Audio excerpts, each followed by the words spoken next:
Everybody. Happy Monday afternoon and happy St. Patrick's Day.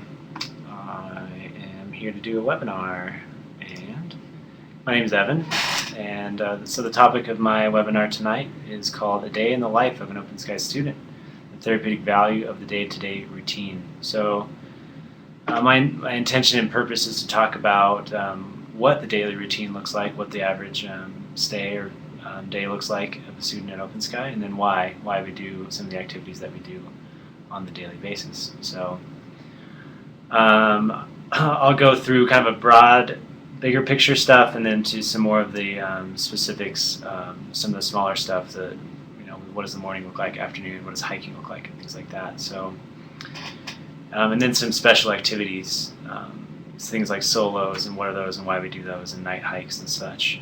And so I encourage you right now, if you have heard something in a letter or your kid has written something and you have a question about what it is and why we do it, feel free to go ahead and ask that now so I can keep that in mind when I'm getting close to that topic. And at any point during the webinar, please ask a question and I will do my best to answer it. Anything that has to do with what and why we do things. So I'll introduce myself. Again, my name is Evan. I've been working at Open Sky for the last 5 years. I started in 2009 as a field guide, and then worked my way to master senior field guide. Did that for about 2.5 years. Mostly worked with Avatar and adolescent boys, and then worked with Team B and Bodhi, and worked with the young adults for about a year as well. So I loved it. It was one of the best jobs I've ever had. And then I moved on to field managing, so I was the field manager, kind of in charge of the main link of communication between the groups and the outside world. First to respond to emergencies.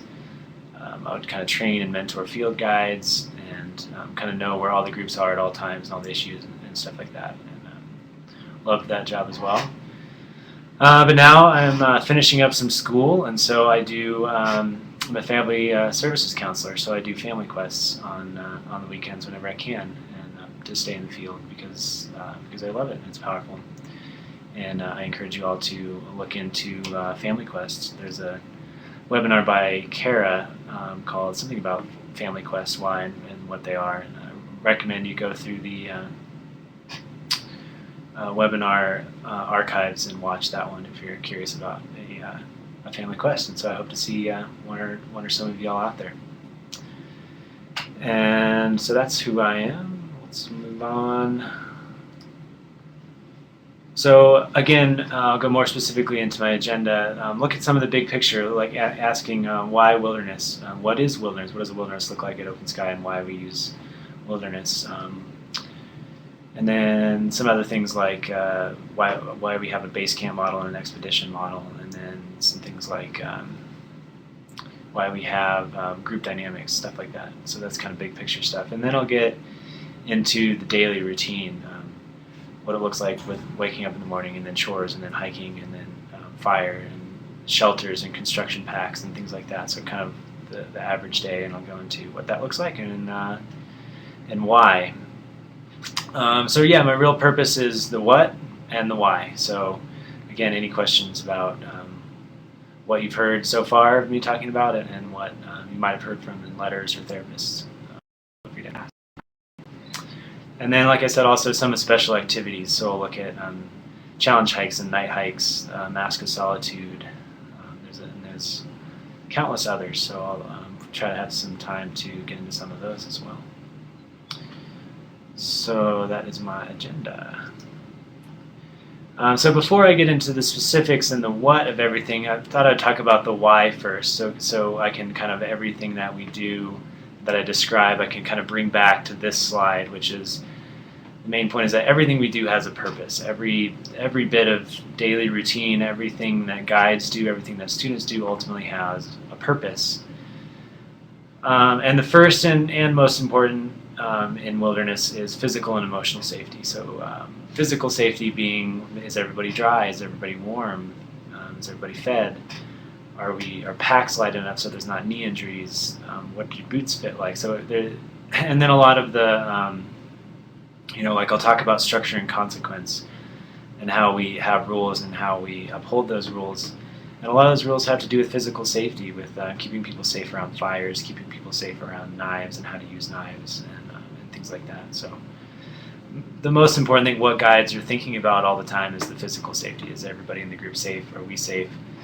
Is this hike going to make sense? Like, is the storm rolling in? Maybe we shouldn't do this hike. So a lot of that, the daily routine and what we do has to do with physical safety.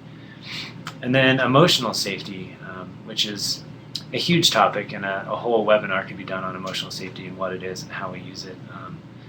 But briefly, emotional safety is people feeling welcome and accepted and open enough to be able to share what's going on for them, and to feel like they can be comfortable in who they are and what they are, and to create a culture around that so that the group dynamic is such that people, the students and the guides, can feel safe physically and emotionally, feel safe emotionally, to take a risk, to take chances, to talk about some difficult things.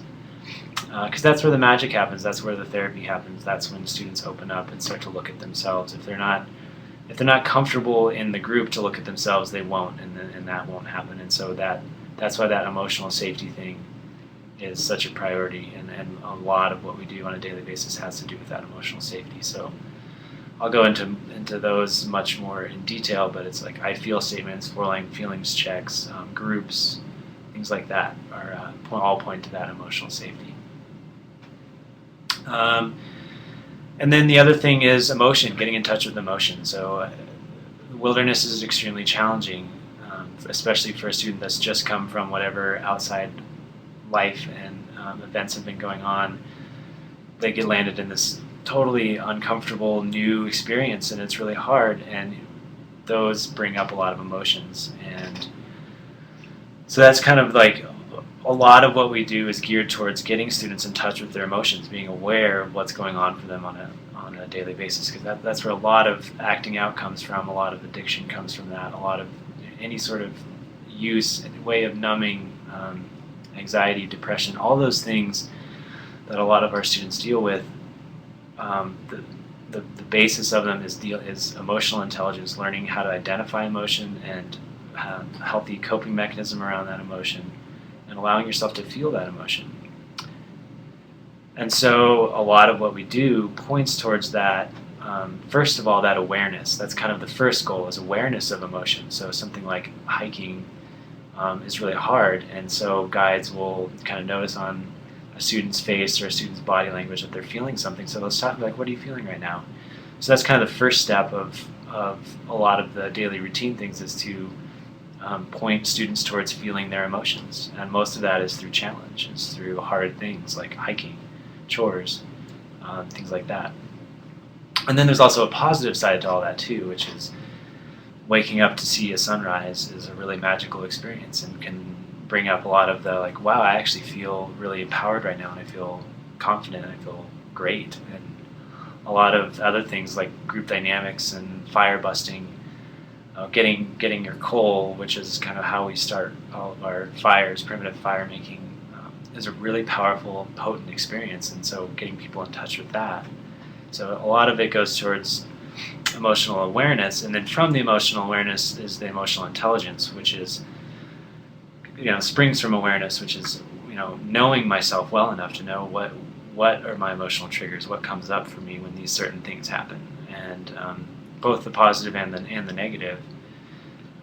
And then skipping one to coping with those. So we do a lot of what we do on the daily basis goes towards like creating healthy and positive coping mechanisms for those emotions that might have in the past been A, ignored and pushed aside, or B, dealt with in an unhealthy way, such as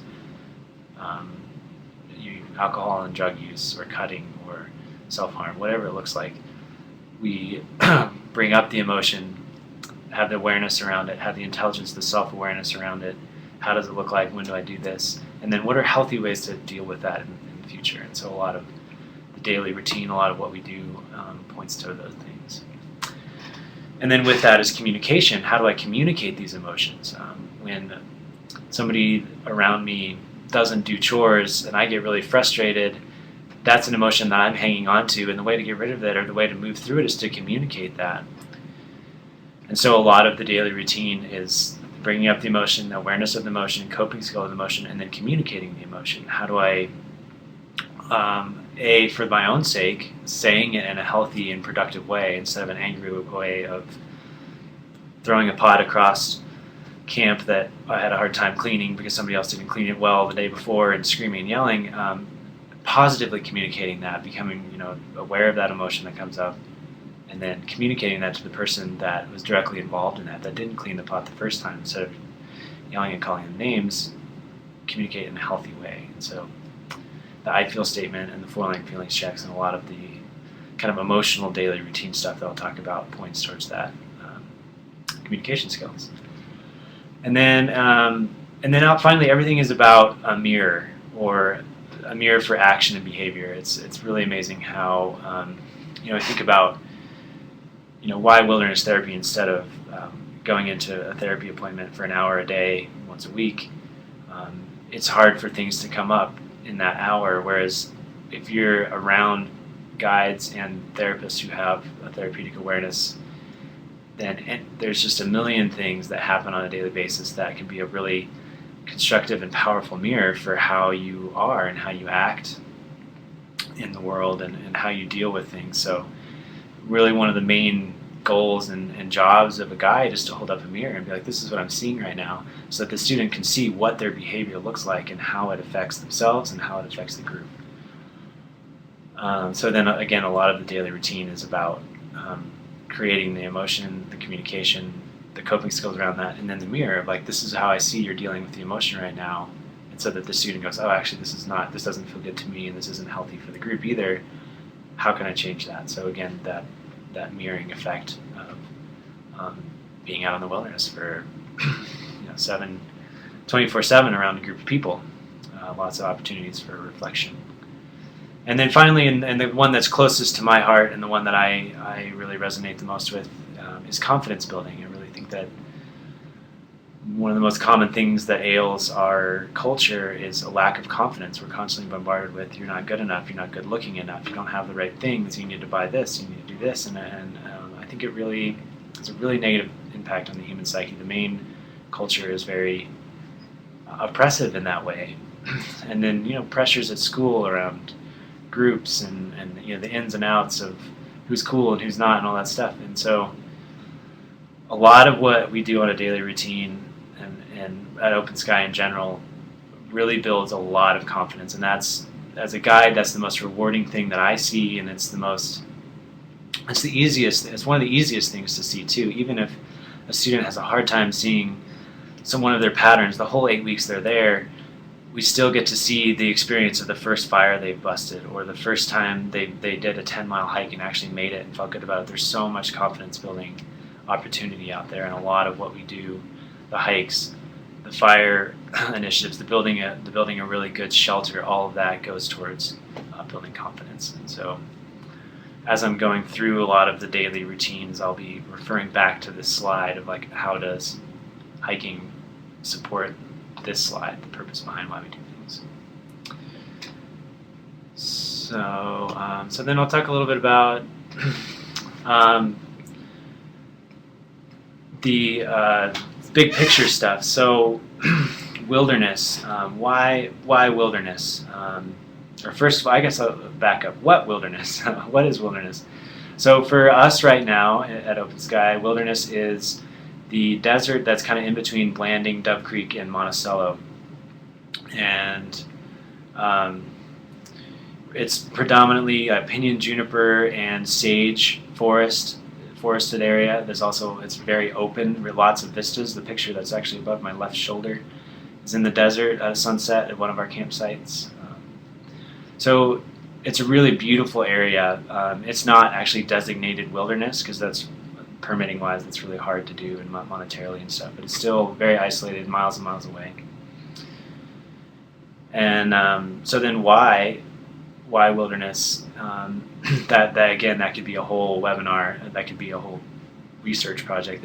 It's a big question, but I think the two main points of it is that it takes people away from what they're used to, from their comfort zones, and It takes them away from their phones, their computers, the distractions, all the culture they've been in, the schools, their friends, the family situation, all of that stuff. Being removed from all that and being given the same clothes that everybody else wears in the group it's a really powerful experience, and it just takes people out of the element, out of their element, and that's one of the first reasons, and then B, wilderness is it's quiet, it's very healing. Nature itself is very healing.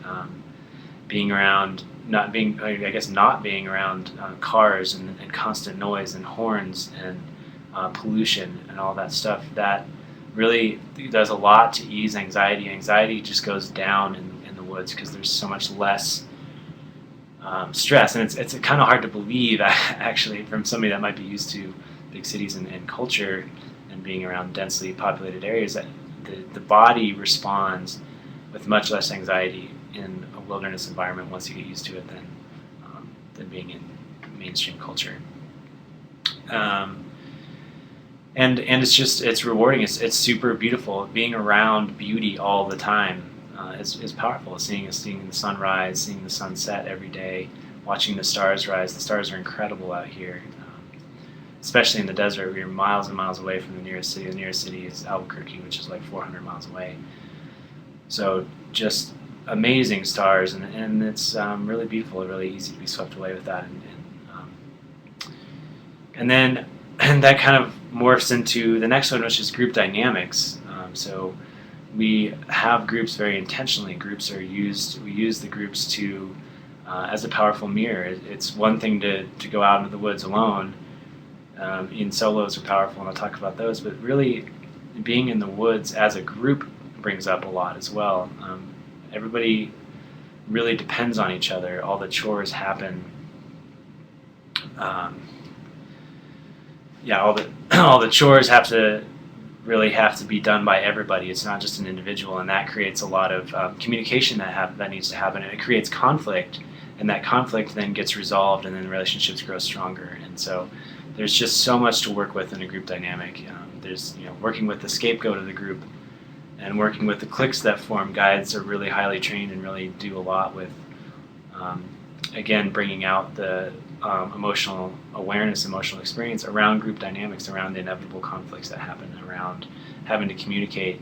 I did this chore last night, it's your turn to do this chore. That's really rich in emotional awareness, in emotional and coping, and communication. And then also, as going to the last one, building confidence and self-reliance and self-love, that group experience when a group is running really smoothly and they just did a 15-mile hike and they still got to bed before dark, and they busted a fire in less than 5 minutes and all this stuff. It builds that sense of community. We are social creatures. We live in communities, and a lot of times communities are really isolated. So I don't even know my next door neighbor. But in this setting, the group dynamics really create a feeling of what it's like to be in a really high-functioning, healthy, emotionally safe group culture. So groups are really important to the group culture, and group dynamics in general is really important for everything we do therapeutically here at Open Sky, and I'll get more into that a little bit later as well. We have a base camp and an expedition model. So what that looks like is Open Sky owns a little bit of about 40 acres at the edge of BLM and National Forest land in Utah, and there's different, each group has their own site on that 40 acres. Each site has a teepee and a fire pit and some other just like basic amenities. And then there's a parking lot that has where a water spigot is, and big piles of wood, and that's where all the groups have to hike to get their water and their wood and carry it back to their base camps. And it's like less than a quarter mile, less than that, like an eighth of a mile for most groups. So and they have wheelbarrows and stuff to help with that. And so groups are on base either Sunday night or Monday morning through Wednesday morning. During that time, therapists come out and Um, so right now, sorry, this question thing is it's awkward for me. Or I haven't done a presentation where there's a lot of questions. So I guess I'll answer the question. The question is, how many groups are active at one time for adolescent boys? And I think right now there are 2, but it really depends on how many students we have. We've had up to 4, I think, last summer, but it really depends on how many are coming in. And we try to never have a group size bigger than 10. And then we always have a guide to student ratio of about 3 to 1, three students to 1 guide. So then once a group goes bigger than that, they're like, okay, we need to split, and we'll have more and more groups. So base camp, the therapists come in on Monday, Tuesday, Wednesday, or Monday, Tuesday. The medical psychiatrist comes in. That's when graduation happens, and parents come in for graduation. So it's logistically, the base camp model makes it easier for that all to happen. And then when they're not at base camp, they're out hiking around. They're on a Wednesday, Thursday, Friday, Saturday, Sunday night expedition where they're hiking every day or almost every day. They'll do layover days every once in a while, which I'll get into later. And then they hike back to base camp. And in the summertime, base camp is a little bit more isolated from the course area, so we actually have to drive to where we do expo. So that's really about the only difference. And actually one of the course areas is up against our base camp area, and so groups will hike off base into that area as well. And so there's a lot of reasons for the base camp model and the expedition model. One of them is, like I was saying, just logistically, it's easier to have all the groups at once. And the other thing that happens at base is there's a graduation site where all the students go to every Tuesday to participate in group meditation. So all the groups will go to the grad site on Tuesday afternoon, or Tuesday morning rather, and our meditation teacher, Norman, gives a lesson on meditation. And that's really powerful, that's really cool for all the groups to kind of come together and see outside of their group, like we're not alone in this, there's like a bunch of other groups, and then there's sometimes some question and answers that go back and forth. And so that's, the group meditation is powerful. As a parent, during graduation, you'll get to see that as well. You'll get to see the group meditation. I'm not sure the exact number of kids that are in each group. It varies, but it could go anywhere from 2 to 10. Like I said, 10's the max. The average size is about 7 to 8 students in a group. And so base camp and expedition. The other reason for the base camp model is that it kind of mirrors the outside world. We have our weekends and we have our weekdays where we go and work. And so the kind of model is that the students are out hiking, they're working, and they have somewhere to go home. They have a base camp to come home to. It's an area that they take care of. They have to work really hard to keep clean, and they take pride in it. There's a lot of decoration. It's really beautiful. Students put a lot of effort into decorating it. There's lots of like artwork, and they collect bones and they collect things and build things at base camp. It's a way of like creating a safe environment. So that's kind of it's a little bit of the why of the base camp model. And then so the four directions in the student pathway. So there's a pathway, which is basically a booklet that students get that they work through in their process of their 8 to 10 week to 12 week stay at Open Sky. And there's 4 different stages that we base on a medicine wheel model, which is borrowed from a Native American culture, and that's just the 4 directions: south, west, north, and east. And I highly recommend that you guys look at a webinar presentation by Kyle Stansberry. It's called A Journey Through the 4 Directions. It goes into what I'm going to briefly talk about here in great detail and gives a very good description of the medicine wheel and why we use it, and students journey through that. But basically there's Gateway, which is where students start, and the point of Gateway is to get adjusted. It's a very rough transition coming into wilderness. It's going from your routine and computers and cell phones and all this stuff to like suddenly being in the woods with a bunch of strangers. It's kind of scary and intense and hard, and so Gateway is really set up to support that. So they're given a student mentor, so a student in the group that's been there for a while will befriend them. They'll usually like make a spoon for them, and they'll kind of help them out and be like, yeah, like this is what we do, and this is how we do it. And so the purpose of the first 24 hours or so, what we call Gateway, is to ease the transition. They're not expected to do any chores. They don't. They're not. Nothing's really expected of them other than to start to learn and follow the rules, and start to just observe and see how everything works, see how the daily routine works, see how communication works, and things like that. And then they move into the South, and the South is. We always do a ceremony with each transition between Gateway and South and West and West and North. Each transition, there's a ceremony, which is just a way of marking a transition, of celebrating a person, and of congratulating somebody for making it through that stage. And the point of the moving into the South is really welcoming somebody into the group. Really, groups are 99.9% of the time, groups are excited about getting a new student. So the groups are like really welcoming, like, yay, like another new student, like, welcome, and they do a ceremony that somehow marks their transition into the group and have that new student feel welcome. And then the South is about getting adjusted to wilderness, about learning the routines and starting to do things, starting to pick up chores, and starting to carry group gear, and starting to they interact with all the students instead of just their student mentor. And they're in the pathway. There's assignments that go along with that. So one of the assignments is dig a sump, and a sump is something that we use when we like clean a pot or from dinner to drain all the dirty water. We drain it into a hole. We use a filter to filter out all the solids, and then we bury that hole so that the kind of like food particle water is buried under the ground. And so the assignment, like, have another student show you how to dig a sump.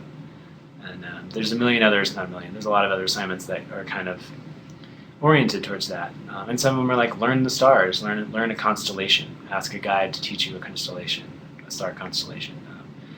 And that's just, the point of that is to start to land, and is to start to get used to being there and seeing the rules, and like learning how to get a fire set is one of them. So the guides and the students will help the new student collect a fire set. And then once they're done, and once they've gotten things checked off that pathway, they'll present it to a guide and say, hey, look, I'm done with the South. Can I move to the West now? And so the guys will be like, yeah, cool, we'll move you to the West. And so they do a West ceremony, and that's very, very different depending on the guide, depending on the student, depending on the situation. It can really vary, but it's just a way of marking the transition from the South to the West. And the West is is really getting into the darkness. The West is metaphorical for emotion, and water is the element, and it's the time of the year is representative of fall, giving death to things that don't serve you anymore. It's really when the assignments and the pathways start pointing at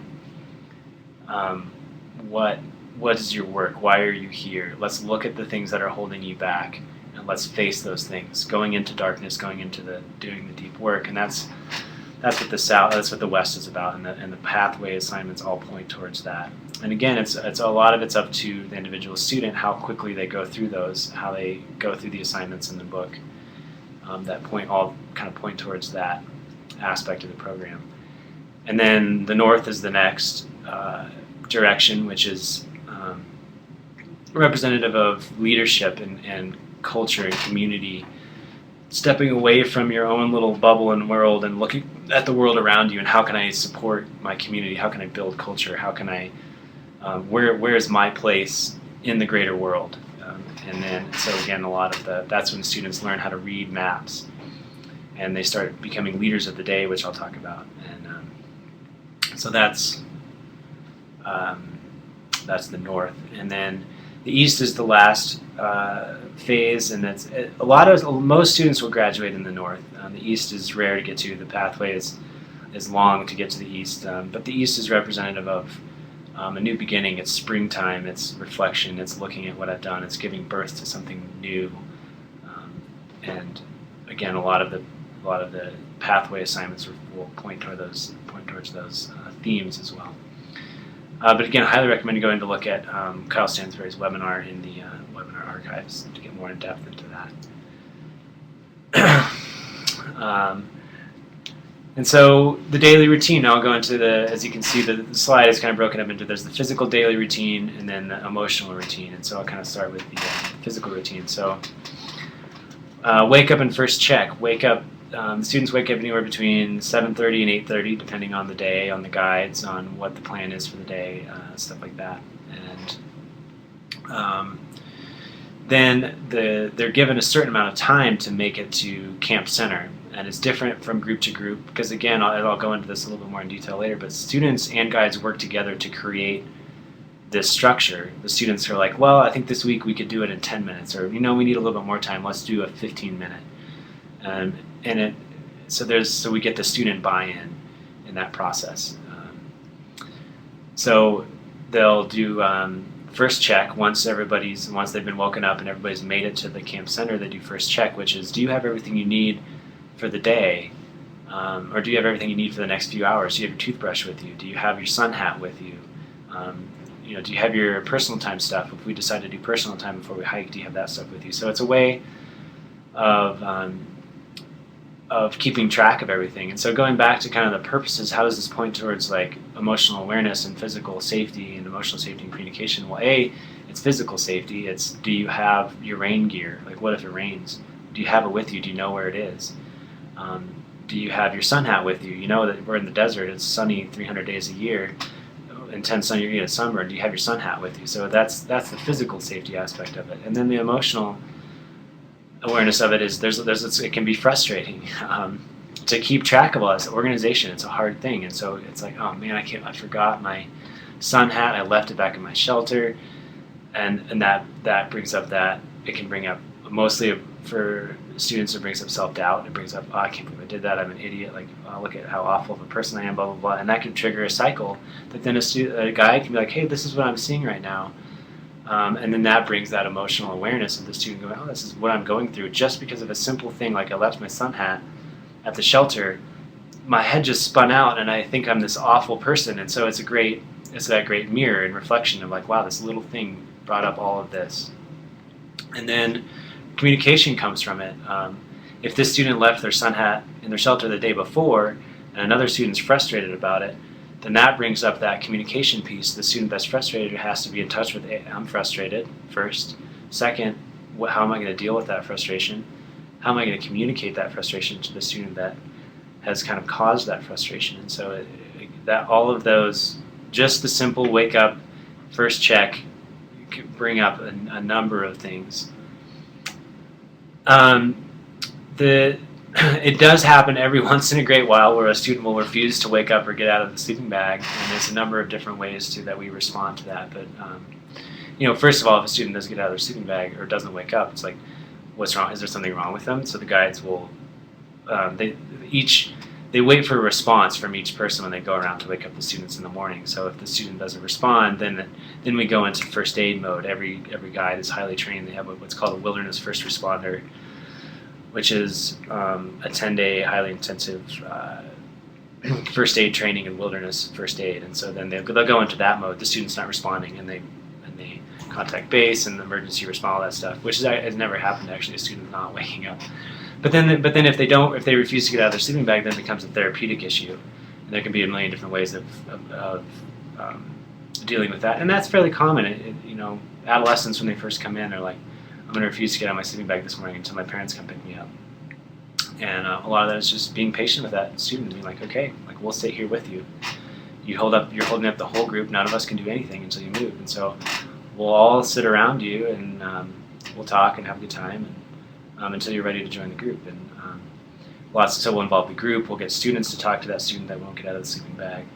And it, 99.9% of the time, a day at the most, students will agree to get out. And then yoga and meditation. And again, I can give like a real brief description of yoga and meditation, but I highly recommend you guys look at Norman Elizondo's presentation called Mindfulness and Clinical Treatment. It's a webinar on the archives. He goes really into depth into this about why yoga and meditation is part of our program. But briefly, in the morning, we usually do it in the mornings depending on the day, sometimes in the afternoons, depending on how cold it is, the time of the year, what the guides want to do, what the students want to do, stuff like that. But it's about anywhere from a 15-minute to an hour practice. where we'll do a yoga routine, a stretching routine, and a meditation. And that goes towards really kind of what the thing that's focused on most is emotional awareness, emotional experience. Sitting there, feeling the frustration of not being able to get into a pose, or like really getting into your body, really feeling your body as you're going through some of these motions. There's a lot of, again, on this presentation that Norman does, there's a lot of research and it's clinically proven that these things really help with anxiety and depression and all these things, because it brings people out of their heads and into their bodies, into that awareness. Emotions always show up in our bodies in one way or another. That's one of the guides have these 10 things that they say all the time, every day, and one of those is, where do you feel that in your body? Somebody's like, I'm really frustrated right now. A guide will be like, where do you feel that in your body? And yoga and meditation support that emotional awareness of where these things show up in our body. And then meditation is about clearing your head, about getting the thought wheel from, preventing that wheel from spinning and spinning and spinning and spinning. So that's the basics of yoga and meditation. So breakfast and chores happen every day. They the guides don't do it. It's the students that really do all the chores. The guides support the students in doing the chores and help them figure out who does the chores and how they're done and make sure they're done right. But it's the students that do them. And again, that brings up a lot of things. It can bring up the emotional frustration about students not doing, some students doing more, some doing less. I thought you were supposed to do it. So it can bring up conflict, which then brings up the emotional awareness, the communication, and the coping skills. And then on the opposite end of that spectrum, it also brings up that in a high-functioning group, which happens pretty regularly. Even for instance, right now, I know that Avatar is really pretty high-functioning and pretty awesome, and they can get out of camp in an hour and a half, and they work together super well as a team, and that's really rewarding and that's really empowering. And there's a lot of look how cool we are. We just crushed all of these chores in 10 minutes, and so that can be a lot of going back to the building the confidence and the self-reliance. And that's only done through a lot of the work of not working very well for a while and having to go through the phase of being in conflict and being in a lot of frustration, a lot of anger, a lot of tumultuous emotions and interactions. And then what comes from that is, once we've gone through the communication and we all experience our emotions around that and feel them and then communicate that with each other and then learn how to cope with that, then we get these really high functioning groups. So that's how chores really relate to all that. And then, so adolescent boys have what's called construction packs, which is basically a tarp with parachute cord and seatbelt webbing. And they, basically they can tie up all their belongings into the pack and roll it up and tighten it and wear it as a backpack using that seatbelt webbing. And so again, I don't want to be a super repetitive, repeat myself over and over again, but as you can imagine, the frustration around it, this is hard, I'm not good at it, and then dealing with that emotion, communicating that emotion, and then the reward of when they finally get good at it. I just rolled this super awesome construction pack. It's really tight, it's really good. I can show another student who's not very good at it how to do it. That's the confidence piece. And then the other really fun metaphor around it for me that I use a lot with students is as asking for help. And it's the reflection piece, actually, for me is really what it is that the exact effort and intention you put into building that construction pack is a direct relationship on how good your day is going to be. If you don't put a lot of effort and intention into building that construction pack, it's not going to be a great pack, and it's going to fall apart, and halfway through the day you're going to have to hold up the whole group and retie it. And that, as you can imagine, brings up a lot of emotion and communication and I don't need to repeat myself, but so that's a great thing to learn, that builds confidence, that deals with the emotions and the communication skills and coping skills, and it also just has that great reflection of wow, I didn't really care about it this morning, I didn't put a lot of effort into it, and look what happened. So it's a great reflection of how you present yourself to the day and present yourself to the things that you do, how that affects your life. It's a very direct, easy connection to make for students. I did not put effort into this, and I held up the whole group, and I went through this whole emotional experience of it falling apart on the hike when I could have just put more effort into it. And then But when the student moves to the west, we give them a backpack. So it's just kind of a thing in the south, because they are uncomfortable and hard to carry. But it's and so we give them a backpack when they go to the west. And then hiking itself is another, as you can imagine, getting in the super repeating myself, but that brings up the challenge, which brings up the emotions of this is hard, I can't do this, the repeating cycle of I'm weak, I'm far behind everybody, and then we stop and deal with that emotion and like, so every time you're dealing with something that's hard and difficult, this is how you deal with it. Let's look at a more healthy way. The more and more you repeat in your head, I'm weak, I can't do this, this is awful, I'm horrible at this, I'm in a lot of pain, the worse it's going to be. Whereas if we learn how to stop for a second, feel those emotions of that self-doubt, and realize that that's what you're doing, and trying to turn that around as a positive coping skill, and then creating the mantra in your head, I can do this, I am strong enough to do this, I am beautiful, I am, so that just the self-confidence thing is huge in the hiking. And it's also, what I love about hiking is it's beautiful, you're in a beautiful place, it's rewarding, and it's a great opportunity for communication, for a conversation. So your guides will hike next to students, and it's a great way to just like, it's different than sitting across from each other in a room talking about therapy. It adds this element of like, so like, tell me about your life at home, and that just like walking with the backpack and talking about life at home is a much different experience than sitting in a room and talking about it. It adds more dynamics. It distracts you from the pain of hiking, and it's just a fun way of interacting. So. And shelters is something that all students do. A shelter is basically, they have about an 8x6 tarp with parachute cord, and they tie it between two trees to create a roof-like structure that they sleep under that protects them actually really well from, if they're made correctly, protects them very well from weather. And so,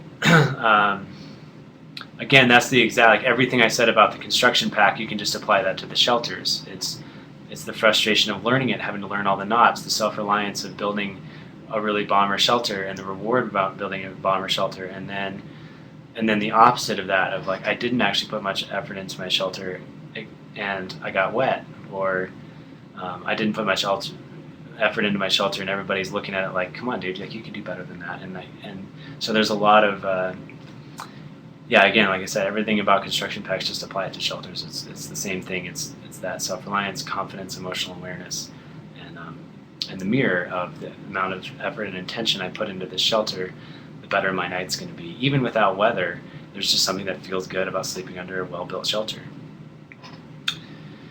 Fire busting. So fire busting is essentially making fire by friction, primitive fire making. It's kind of at the heart and core of 99.9% of wilderness therapy programs across the country. It's how we cook fire, or it's how we cook food. It's how we stay warm. It's how we dry out our clothes if we get wet. It's very integral. We sit around the fire and do a group, which I'll talk about. So fire busting is, again, same thing I said about shelters, construction packs. It's really hard. I've maybe seen 2 students in my life ever that can bust a fire, that gets a fire the first time they try it. It takes weeks. It takes 1 week. It takes 2 weeks. It takes 3 weeks. It takes, depending on the student. But it's really hard. And that brings up, and it can be really frustrating to sit there and try it and try and try it, and your spindle is flying off. But the student that's been doing it for weeks right next to you just gets a cold. Like, you can imagine the emotion that would bring up. So again, going back to the emotional awareness, and then the communication of that, and then the coping skills, and then so it just brings up a lot. And fire busting is one of the most rewarding things about being out here too. Like I can remember very vividly students getting the fire for the group for their first time, and it's a really powerful thing to work on this thing you've been working on forever, finally get it, blow it up into a fire that then cooks the food that your whole group eats, that keeps you warm. There's a lot of, it's powerful, it's really powerful, and it's really rewarding. Like, this is my fire, I just created this.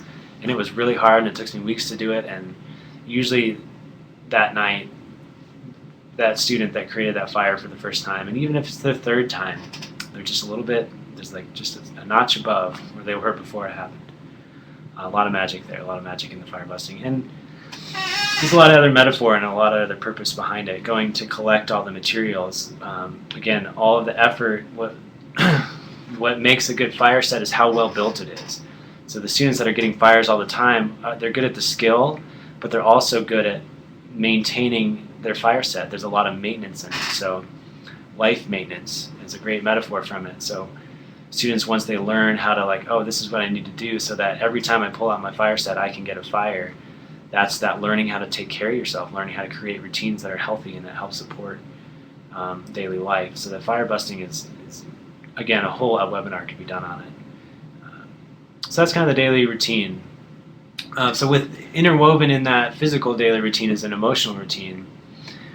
And in that is a 4-line feelings check, which for those of you who are watching who have never been to a wellness weekend, a parents weekend, I highly recommend it. You will learn these skills, the 4-line feelings checks, the I feel statements, group ceremonies. You'll get to experience all of that, and it really, it's a powerful thing, and it really helps your kids feel like, oh, you're doing effort too, and you're learning these same skills that I'm learning, and when we come together, we can communicate using these new skills that I have and you have, and so it goes a long way. So I put a little plug there for the Wellness Weekends. So a 4-line feelings check is essentially identifying what's happening with your body, your mind, your heart, and your soul, and not needing to tell a story about it, and just saying it out loud. My mind is busy. My body is cold, my heart is happy, and my soul, so just saying the 1 or 2 word descriptions for each one. And that goes back to the self-awareness piece. That's really being aware of what's going on for us. Is a really powerful thing. Like, this is the emotion I'm feeling, and this is how it's affecting my body. Oh, my mind is super spinning about how I didn't get a fire this morning, so my heart is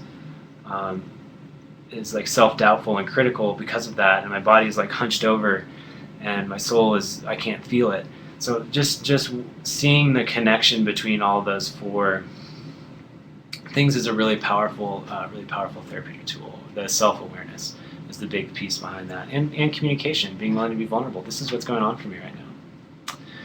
The I feel statements goes directly towards the communication piece. The I feel statement is a way of communicating an emotion in a healthy way and solving conflict, being willing to be in conflict with somebody and solving it in a healthy way. It's a common like nonviolent communication form.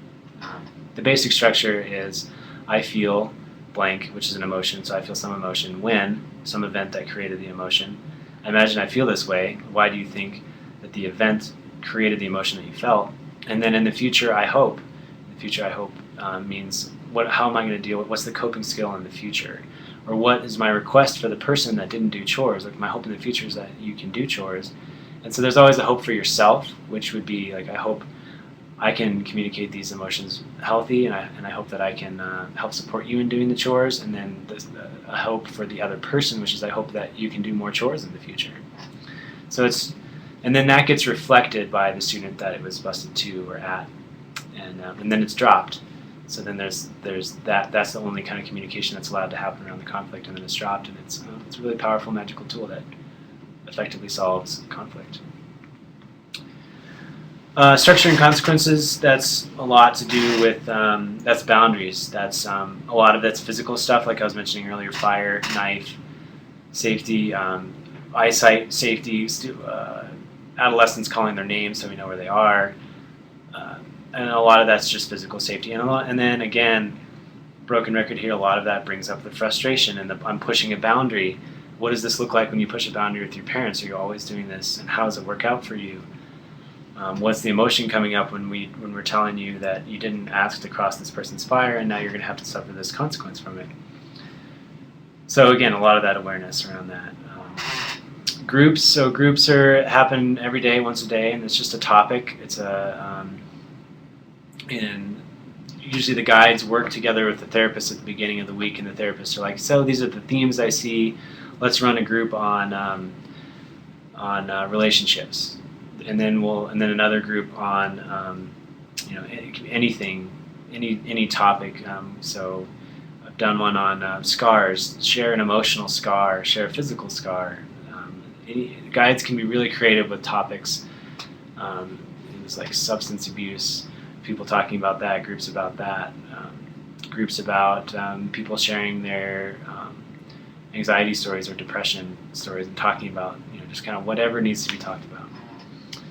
And they're usually an hour to 2 hours to 3 hours, but that's rare. But they're very intentional spaces outside of the normal day-to-day routine. Where like we're in this space where we're going to be real and vulnerable with each other and talk about something real. And they can be really powerful and really cool. I love groups, running groups. It's a great part of the program. Ceremonies. I talked a bit about ceremonies, about marking transition between directions. We do ceremonies around students' birthdays or a significant event, like an anniversary of something positive or something hard or difficult, grief. If a student found out that their pet died, we'll usually do a ceremony for them. There's a million different reasons to do ceremony. And again, that's the real purpose of a ceremony, is to acknowledge an emotion and to acknowledge something, to put it up into the forefront instead of stuffing it aside and instead of just kind of moving on like we typically do. It's a way to, here's what it is, we're going to look at it, we're going to honor it, and that's going to help us move through it and past it and around it. So that's kind of the purpose of ceremonies. So what are the ceremonies? Yeah, what's an example of a ceremony I love to do? Oh gosh, a couple years ago I was working during the winter solstice. So the winter solstice is when there's the shortest day and the longest night. So the metaphor of that is there's the longest time of darkness and the shortest time of light. And so we did a ceremony around honoring that, and then talked about that in our lives. How does the darkness, or what is the darkness you have gone through this year? And we talk about that and how it affects us, and then we honor the light, so that from that day forward, the days get longer, and there's more and more light and less dark. So then we talk about, we intentionally put out there to the world, what's the lightness that you're going to bring into your life now. So that's just kind of like one example of a way we can take something that's happening in the physical world, in the natural world, create metaphor around it, and create a ceremony around it, creating something intentional around it, putting it out in the open. And solo ceremonies are powerful when kids go out on a solo, which I'll talk about here in a second. So student roles, leadership. Students really are encouraged. We empower students to really create their groups and to create their group culture. The ideal guide situation is when they can come into a group and the group just runs itself, and they do all the chores. They decide. They call each other out on things. They hold themselves accountable. So that's the student role is really powerful in all of this. So briefly, like creating group culture is doing things that lead to that emotional safety that I talked about, which can be being willing to share and be open and vulnerable, be willing to call each other out. So it's more powerful for a student if another student says, "Hey, I see that you're a little hunched over today and your head's down. Like, what's going on?" So that's kind of students holding each other accountable and creating that positive group culture, and they play a lot of role in that.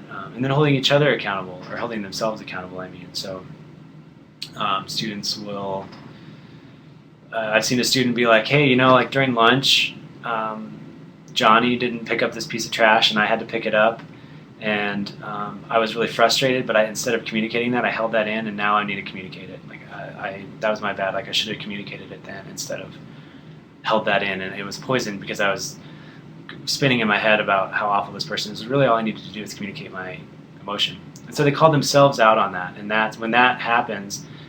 Guides are like, "Yes, like you're awesome," and it really helps create group culture, and it helps other students do that in the future.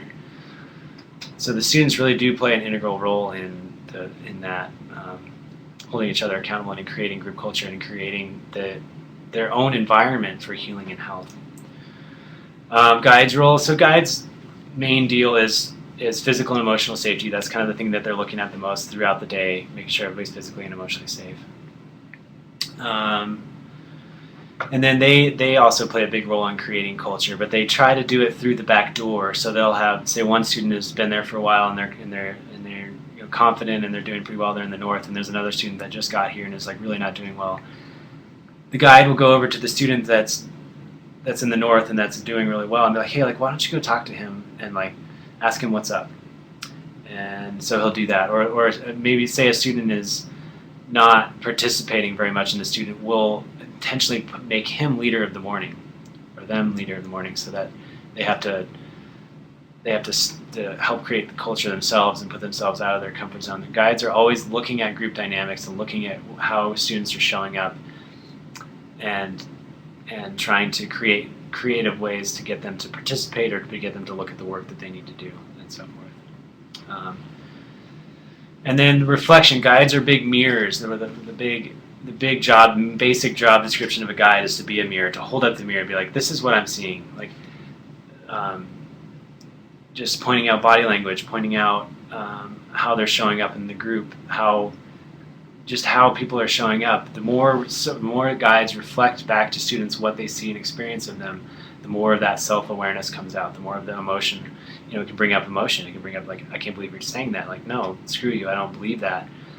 And then then that creates conflict. So then that needs to be solved through healthy communication, and then through stronger relationship it comes out on the other end. And there's just infinite possibilities in guides really reflecting to students, and that's really how they do a lot of that. And challenge and support. Guides really will create, like, if they sense that a student's coasting or they're having too much of a time, they'll give them say a student is always the one to get the fire for the night. They'll put them on fire ban, meaning that they can't bust fire for the night, and that's going to really challenge them, and it's going to challenge the group, and it's going to create a bunch of dynamics, a bunch of emotion.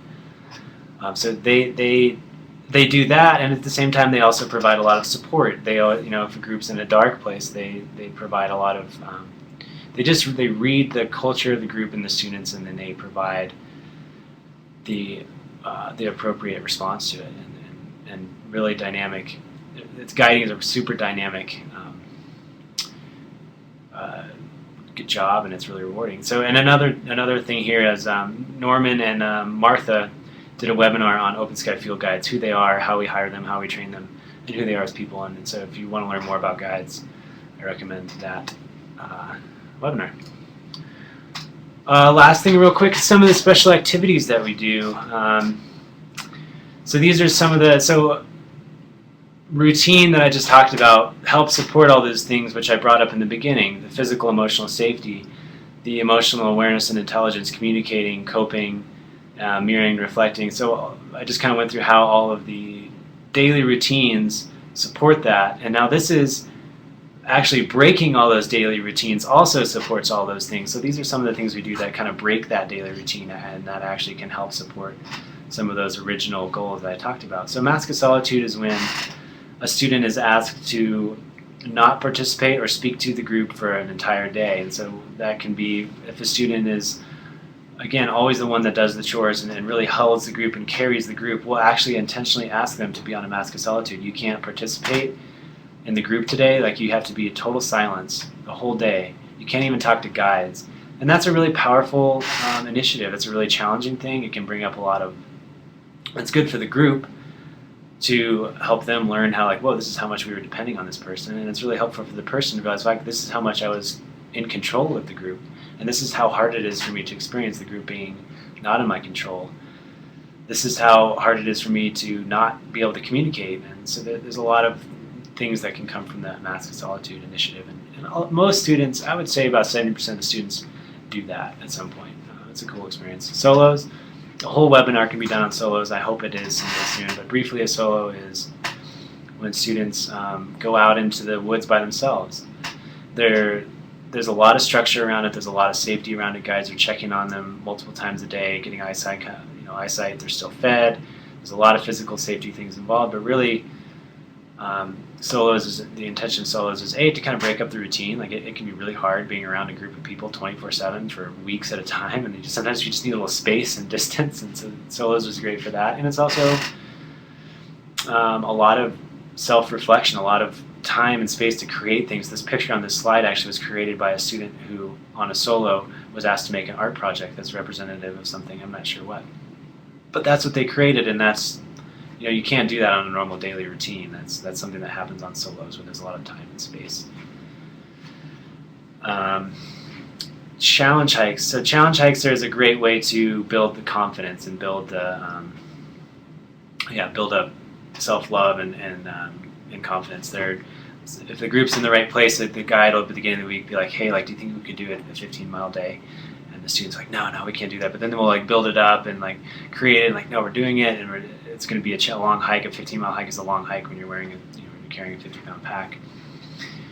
And it's challenging. It's really hard, but it's also really rewarding. The next day, they'll usually do a layover day where they won't hike. They'll sit around and do activities instead. So that's really powerful. Night hikes are really powerful as well. Night hikes will be anywhere from a 10-mile hike from sunset to sunrise, which is kind of rare, but most of the time it's like during a full moon or around a full moon, hiking on a road, so it's kind of safe, or like a little 4-wheel drive road, so it's not super, ducking through trees, but you're just kind of like hiking and just being out there in the beauty of the full moon and hiking at night. It breaks up the routine. A lot of times they'll do a ceremony around it. We'll do you all have to be in silence for the first hour and be self-reflective, and we've even done things where we space students out 10 feet away from each other as we hike in silence through the full moon, and it's just a powerful experience. Lots of beauty, and again, like a lot of the other stuff can come up, a lot of emotion can come up, and then we sit around, and after that experience, as a way of honoring it, we'll have a group about it. So what was that experience?